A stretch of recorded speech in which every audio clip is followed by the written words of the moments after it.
ಹೇಳಿ ಸ್ವಾಮಿ. ಸರ್, ಇವತ್ತು ದರ್ಶನ್ ಬಳ್ಳಾರಿ ಜೈಲಿಗೆ ಶಿಫ್ಟ್ ಆಗಿದೆಯಾ? ಯಾರಿಗೂ ಗೊತ್ತಿಲ್ಲದಂಗೆ ಕರ್ಕೊಂಡು ಹೋಗಿದ್ದಾರೆ ಸರ್, ನಿಮಗೂ ಗೊತ್ತಿಲ್ಲ? ನನಗೂ ಗೊತ್ತಿಲ್ಲ, ಅದಕ್ಕೆ ಕೇಳಿದ್ ನಿಮ್ಮನ್ನ ಆಗಿದೆಯಾ ಅಂತ. ಮೆರವಣಿಗೆ ಮಾಡೋಕ್ಕಾಯ್ತದ? ಇಲ್ಲ, ಜೈಲು ಅಧಿಕಾರಿಗಳು ಈ ಘಟನೆ ಆದಮೇಲೆ ಅವ್ರನ್ನೆಲ್ಲ ಶಿಫ್ಟ್ ಮಾಡಬೇಕು ಬೇರೆ ಕಡೆ ಅಂತೇಳಿ ತೀರ್ಮಾನ ಮಾಡಿದರು. ಅವರು ಯಾರ್ಯಾರನ್ನ ಎಲ್ಲೆಲ್ಲಿ ಕಳಿಸ್ಬೇಕು ಅಂತೇಳಿ ಅವರು ಒಂದು 8-10 ಜನರನ್ನು ಶಿಫ್ಟ್ ಮಾಡೋದಕ್ಕೆ ತೀರ್ಮಾನ ತಗೊಂಡು ಶಿಫ್ಟ್ ಮಾಡ್ತಾ ಇದ್ದಾರೆ. ಅವರೆಲ್ಲ ಇನ್ನೂ ಗೊತ್ತಿಲ್ಲ, ನನಗೆ ತಲುಪಿಸಿದ್ದಾರೋ ಏನೂ ಗೊತ್ತಿಲ್ಲ, ಶಿಫ್ಟ್ ಆಗಿದ್ದಾರೆ ಅಂತ.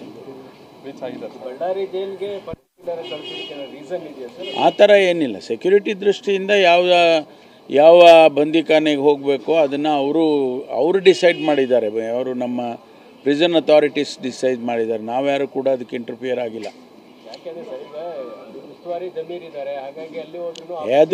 ಅದಕ್ಕೇನು ಸಂಬಂಧ ಇದೆ?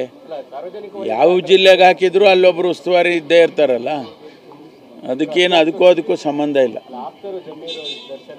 ಯಾರೇ ಇದ್ರೇನಂತೆ, ಯಾರಿದ್ರೂ ಕೂಡ ಕಾನೂನಿನ ಪ್ರಕಾರ ಏನು ಕ್ರಮ ತಗೋಬೇಕೋ ಅದನ್ನು ತಗೊಳ್ತೀವಿ.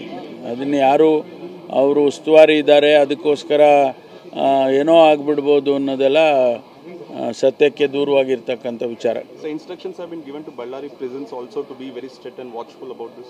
No, that the prison authorities, it is their job. It is not the government's job. We will give instructions to take care of all this, but all the nitty-gritty things they will decide. They will have to take responsibility and take care. Hopefully there will be no lapses in Ballari. Yes, that is what we are hoping.